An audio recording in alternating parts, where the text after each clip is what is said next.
Dans la province du Sud-Kivu, entreprendre est devenu un véritable défi. Entre insécurité, crise économique et instabilité sociale, de nombreuses initiatives locales peinent à survivre. Pourtant, certains jeunes refusent d'abandonner. À Bukavu, Joëlla Bouendoa, jeune entrepreneur, a choisi de transformer les déchets en opportunités. Grâce à l'élevage de moules soldats noirs, elle développe un projet innovant qui permet de produire de l'engrais, de l'alimentation animale et même de l'huile.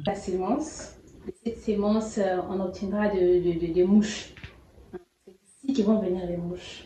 Alors, les mouches vont pondre des œufs. Ces œufs-là, nous allons prendre ça et mettre dans la chambre noire, que vous avez pu voir là-bas. Les œufs vont commencer vont éclore. Vont commencer à manger les déchets, à décomposer les déchets. Après 5 jours, les œufs vont quitter. Donc, on va prendre les bébés là, qui sont de ces côtés-là, et les mettre de ces côtés ici. Les bébés larves ici. Là, c'est seulement 5 jours du temps qu'elles prennent des forces. Et puis là, on commence à tester avec certains déchets un peu moyens. Elles mangent ici. Elles font au moins 5 jours. Après, donc ça fait déjà 10 jours là. On les amène de l'autre côté là pour les grands déchets.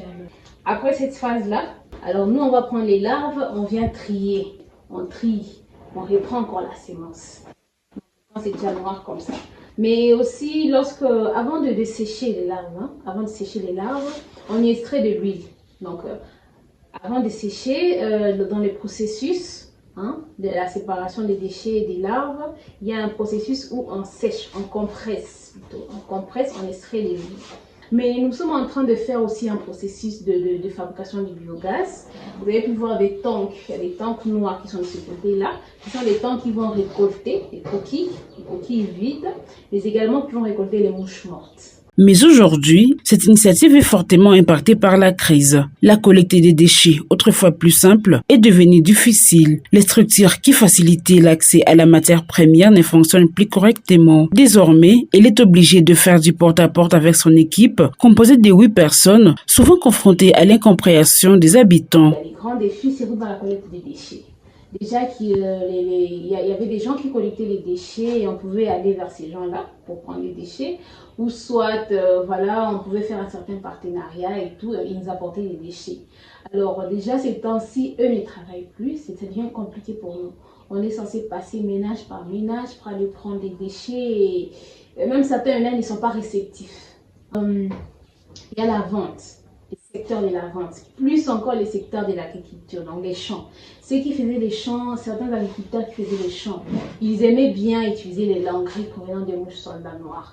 Alors, vu qu'ils ont fui leur secteur, ils sont plus vers les champs, ils ne font plus les champs, ça devient compliqué pour nous. On peut produire, mais les agriculteurs ne sont pas là. Et donc ça devient compliqué pour la vente aussi. Mais ceux qui faisaient aussi, certains qui faisaient leur élevage et tout, avec des fêtes et tout, il y en a qui ont laissé tomber. Nous on produit, la matière première elle est là, les déchets sont là, mais à qui vendre? Il faut vraiment des équipements pour pouvoir transformer une grande quantité de déchets.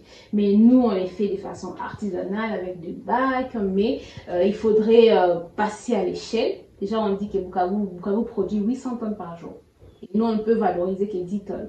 Faute de moyens et d'équipements modernes, la production reste limitée. Pourtant, des tonnes de déchets sont produites chaque jour à Bukavu, mais seule une partie est valorisée. La crise freine aussi les passages à une production à grande échelle. Face à ces défis, l'équipe s'adapte. Réduction du personnel, diminution du jour de travail, mais une chose reste inchangée, la vision. La vision, elle est là, mais c'est la stratégie qui change. On est en période de guerre, on est en période de crise et ça nous affecte. Mais nous, pour pouvoir surmonter cela, on essaye de trouver d'autres méthodes et notre technique d'approche. Voir comment est-ce que on peut sensibiliser ici en ville, sensibiliser certains ménages pour pouvoir séparer pour nous les déchets par exemple. On peut aussi regarder comment sensibiliser certains pêcheurs qui font leur élevage donc autour de nous et tout, afin de pouvoir faire vivre notre unité de production. Mais au-delà de cela, il y a une détermination. Composée majoritairement de femmes, cette initiative fait également face aux préjugés. Travailler avec des déchets est souvent mal perçu. Mais pour cette équipe, c'est une source d'autonomie et de dignité. Là où certains voient des déchets, elles voient une richesse durable. Dans ces contextes de crise, entreprendre demande plus que de moyens. Il faut la détermination. Commencer avec paix, croire en sa vision et s'adapter aux réalités du terrain deviennent des clés essentielles pour survivre. Et donc je dirais qu'il n'y a pas de sous-métier, c'est plutôt les revenus, c'est plutôt ce qu'on doit voir derrière cela, derrière un travail qui est plus important. Nous travaillons avec les déchets aujourd'hui, mais qu'est-ce que ça nous rapporte? Ça nous rapporte de l'argent. C'est mieux que quelqu'un qui reste chez lui sans rien faire et qui ne travaille pas. Mais aussi, je dirais aux jeunes, aux femmes, à d'autres personnes qui voudraient se lancer dans l'entrepreneuriat, qui voudraient commencer, qui voudraient faire quelque chose, de commencer. Commencez d'abord. D'autres disent qu'on a des idées, mais on n'a pas de financement. Commencez d'abord, parce que lorsqu'on commence, c'est une preuve qui montre que l'on croit en ce que l'on fait.